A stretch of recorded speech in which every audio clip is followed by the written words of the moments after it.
Hey guys, what's going on? It's Lefty from 643 Productions back again with another Black Ops 2 gameplay commentary. And hopefully today's video will make you question some things. Maybe it'll make you think. And hopefully, more so than that, it'll make you question some things, possibly that you've held in high regard, maybe even without knowing it, as a YouTube video consumer. And I want to talk about gameplay standards on YouTube. This is a favorite topic of mine. Periodically, I like to call into question this notion that that viewers seem to have. It's kind of a mutual notion between with viewers on one side and YouTubers on the other. Everybody kind of has this unspoken, unwritten idea of what is and is not an acceptable YouTube gameplay. And of course, I'm here in the corner with the video so you guys can see me and watch what I do. Watch me while I work. Hello, creepy people.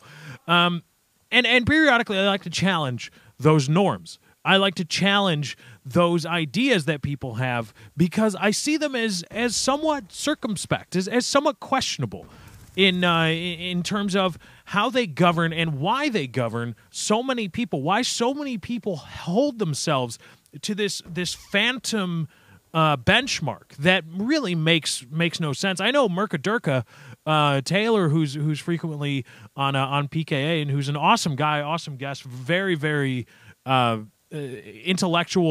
intellectually oriented like I am. He doesn't even use multiplayer Call of Duty gameplay for his commentaries. He just uses zombies. Now, I'm assuming he actually likes playing zombies, and I don't know if he's actively trying to challenge those ideas that we all hold about, oh, you've got to post Call of Duty gameplay, you got to post multiplayer gameplay, and it's got to be good gameplay. I don't know if he's ever in his history actually challenged that, but it seems as though, given where he sits usually on a lot of aspects in the YouTube realm, in the YouTube canon, so to speak, I don't think it unlikely that he is, to some extent, at least one point in his career, say, you know what, I think I'm gonna challenge these ideas that people have, and so that's what I like to do. Now, I want to talk about very quickly winning gameplay. I know, 2 minutes into the video, you're talking about. Shut up, enjoy the ride, kids. It's called entertainment for a reason. But anyway, I want to talk about winning gameplay.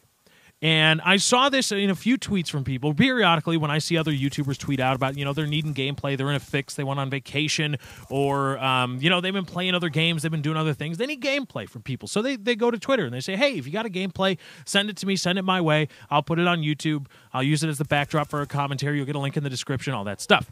And I saw something, and I usually see this from people that are looking for gameplays. They say, well, it's got to have a pretty good. I even saw it in a PTFO a PTFO challenge video by Optic Jewel. I think it's Optic Jewel, right? Something like that. Anyway, she said they were laying out this gameplay challenge where it has to be, I think, domination game or some kind of gameplay. You have to have a high KD, because that's the only indicator of a good player.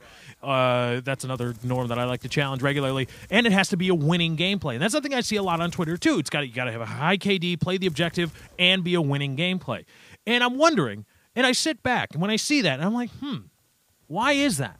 Why is it that, and I've had it happen on my videos where I post a gameplay where we lose, where my team loses. Not necessarily through the fault of my own, or through my own fault as a bad player or anything like that, but, it is that there's 5 other people on my team and there's 6 other dudes on the other team, and regardless of how good I may think myself to be or however good I actually am, I can't do all that much. There's the specialty novelty gameplays where, in a 75 kill TDM, a guy gets 60 kills or something like that, and those are crazy gameplays, but you can't expect that. It's not reasonable to expect that normally. And so sometimes you're going to get saddled with a team where you lose, and you lose a gameplay. And I'm wondering why do people hold themselves to the standard? Why do viewers say, "Oh, why would you post a losing gameplay?" I've seen those comments countless times, not only on my videos but on the videos of others. And I think about this: if I placed let's say something to obscure the team score in the corner of a video, and you had no idea, none of what the score actually was between the two teams in the gameplay that you're watching. Maybe you could make some reasonable inferences, but you can't actually know who's winning or losing. And let's say I cut the game off before you see the end score. Does your experience markedly change either way? If you were to see the scoreboard and you were to see loss or you were to see win, does it matter at all? Has it changed your perception of this video? You're not going to see the end of this gameplay. Would it change either way if you saw a win or you saw a loss, you saw a defeat for my team, or you saw a victory? Has your experience changed? Has your experience ever changed because you saw a victory for the team of the guy playing in the gameplay, or a defeat for that team? Has it ever changed? My guess is it hasn't. But anyway, guys, that's my time. I got to get out of here. Thank you for joining. I hope you enjoyed. Be sure to drop a like on this video. If you did enjoy, remember, likes, favorites, comments, and shares via Facebook and Twitter do help me out. Thank you guys for joining. I hope you enjoyed. I am out.